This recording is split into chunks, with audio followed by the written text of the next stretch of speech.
that take so much energy and people might not listen to you. Whereas like when I was younger, friends came to me because they wanted help. And I think in the real world, some people don't want to help themselves. And I can give them as much resources as I can. But if they don't want to do that, then there's not going to be much change. And so that I really wanted to flip into something where I could help people who really wanted to make progress. And I could use my skills in some other arena that would be more giving people help. Whereas if people didn't want it, it wouldn't work. Yeah, like there's something to be said about, the energy in the universe and swimming upstream. Totally get that. You're going to get so much more out of it when there's an open waters. So yeah, I totally get that. And then you're also an artist. That is a secret fact about you, because you majored in studio art. That is cool. What is that all about? Talk about your favorite part. Like what is your specialty? Yeah, so going into college, I had taken art classes in high school, but nothing really focused. It's whatever project they threw my way. And I was always naturally good at drawing. And whenever I got into my first technical class at Con, it was super rewarding to see my improvement because I'm getting these technical skills and training. I was like, oh, I never really looked at it that way. And it was just blew me out of the water how much I didn't know when I thought I was good at something. And also the art department at Con has taught me so much about putting meaning into pieces and composing a layout that really draws in the audience. And actually, after my first year at Con, I got selected as somebody who they were going to take to an intensive drawing workshop that was in Italy. And so that was my first time abroad. And it was a nice, intensive week where 10 art students and 2 professors went to Italy. We lived in this little villa, next to this, hilltop village. And it was just amazing. We got to walk around, rural Italy. And that was such an amazing experience to really soak up where so much old art was made. And that's something that's really shown me that you don't have to be in one of those amazing places. It sure unlocks some creativity. But from that experience, I brought back an amazing set of skills that I've used to this day. And it's been absolutely amazing to use that now in digital art as well. And so I think there's always points where you can always learn from old experiences you've had and keep that with you and grow. And it's something I've really valued from Con. Yeah, that's a great way of thinking about it. You don't always think about it, in terms of what kind of perspective that you get and how can it apply from art. You think automatically, a lot of people think automatically, well, you're creative, so you're going to be a sculptor, or you're going to be a graphic designer, or something in that hard field where we're using your hard skills. But this is really interesting what you're talking about. I love that you got to go to Italy. You went twice. You went abroad twice. You go, girl. Mm-hmm.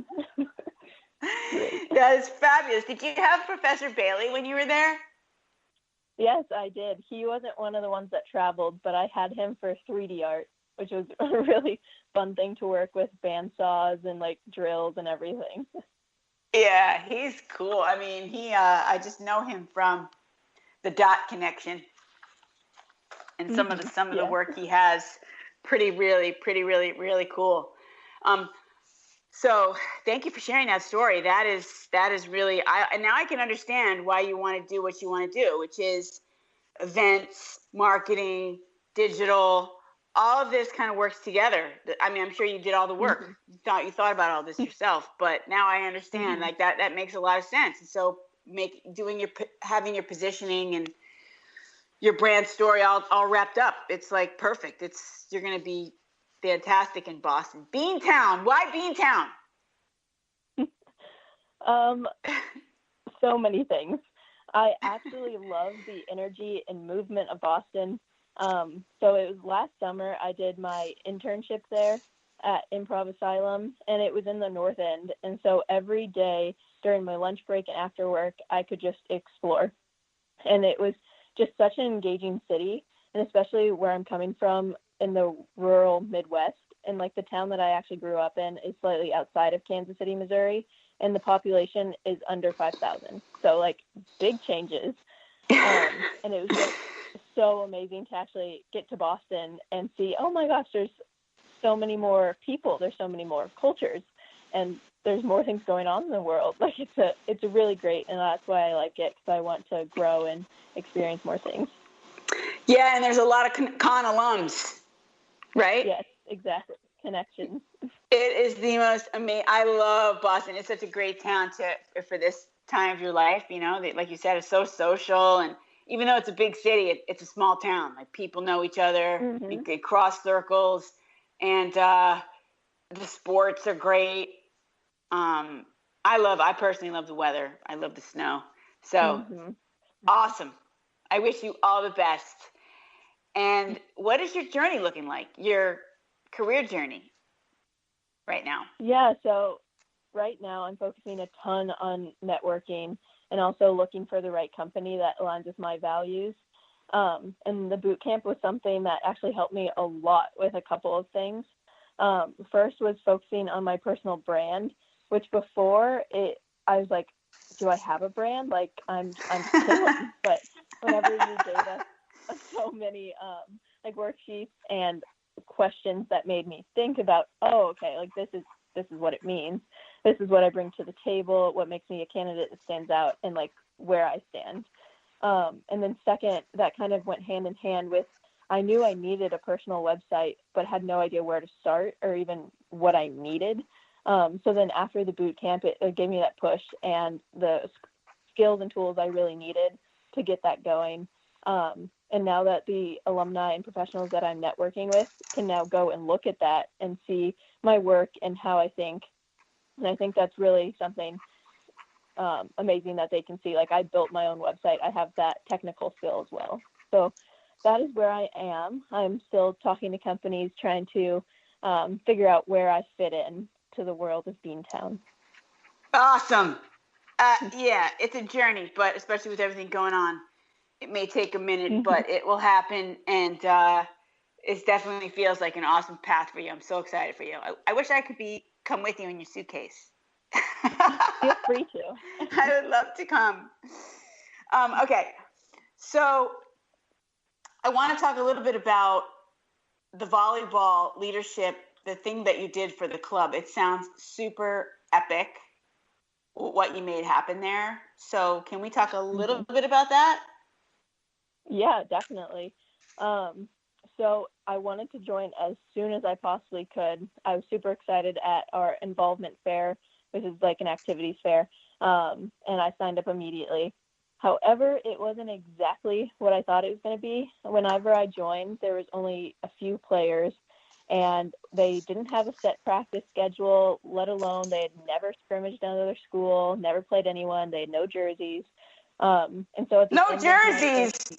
No jerseys. It was it was more intramurals, but they didn't have any games internally either. Like it was just basically nothing.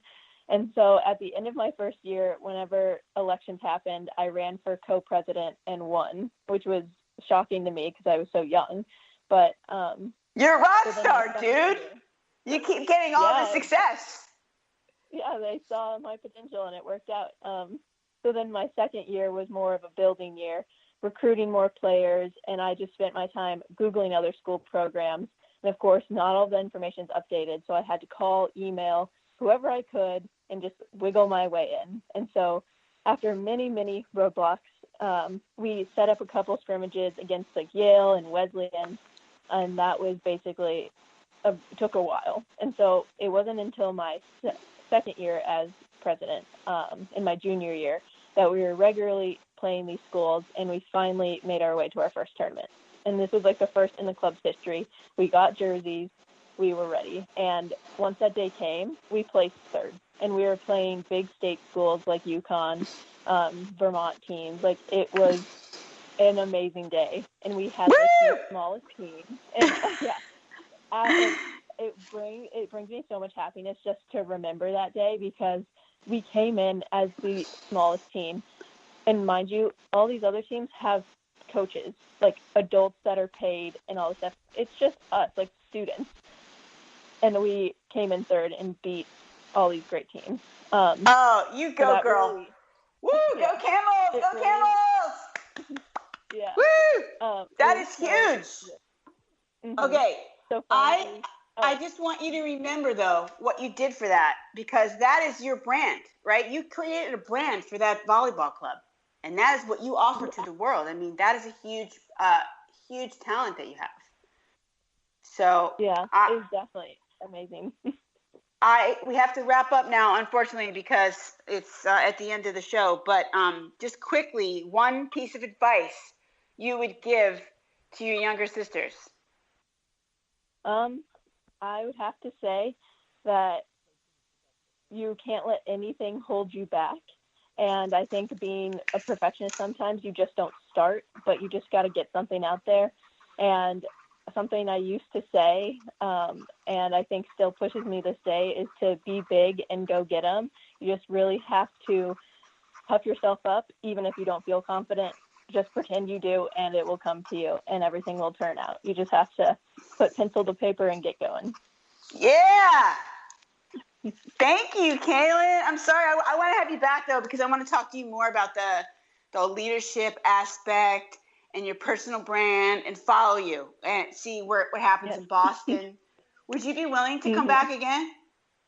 Oh, definitely. I think it'd be super exciting. Okay, awesome. All right, listeners, definitely take her advice. Be big and go get them. I freaking love that. All right, so thank you, Kaylin. Thank you so much for spending time with us today and being here, and good luck with everything. I can't wait to see Thank you you. explode. And listeners, thanks for tuning into the Hero Whispers. Get out there, slay dragons, be big, and go get them.